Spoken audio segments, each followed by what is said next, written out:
मैं आपकी मंजू वही और स्वागत करती हूँ दोनों के चैनल पर। ये एक प्यारी सी गीत के साथ आप सबके बीच में दीदी आप दिखाइए है खुशबू रानी जब तक नहीं आ जाओगा उधर ही मुड़वा कट जाओ। मैं गोरी मेरा काला बलम मोरी ऐसी नसीब मोरी ऐसी नसीब।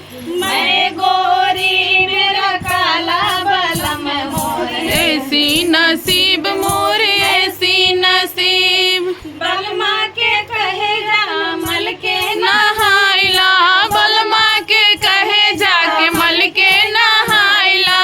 फेंक दी है साबुन लपेट ली है धूल मोरे ऐसी नसीब मोरे ऐसी नसीब। फेंक दी है साबुन लगट ली है धूल मोरी ऐसी नसीब मोरी ऐसी नसीब। मैं गोरी मेरा काला बलम मोरे ऐसी नसीब मोरे ऐसी नसीब। बलमा के कहे जन पिक्चर दिखाई दा बलमा के कहे जन पिक्चर दिखाई दा।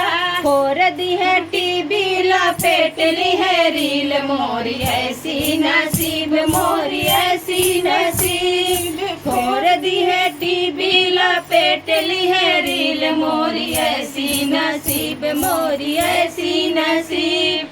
मैं गोरी मेरा काला बलम मोरे ऐसी नसीब मोरी ऐसी नसीब। बलमा के कहे बम्बैया घुमाई दा बलमा के कहे बम्बैया घुमाई दा। मार दी है टिकट पटाक ली है सिर मोरे ऐसी नसीब मोरे ऐसी नसीब। मैं ये टिकट पटाक ली है सिर मोरी ऐसी नसीब मोरे ऐसी नसीब। मैं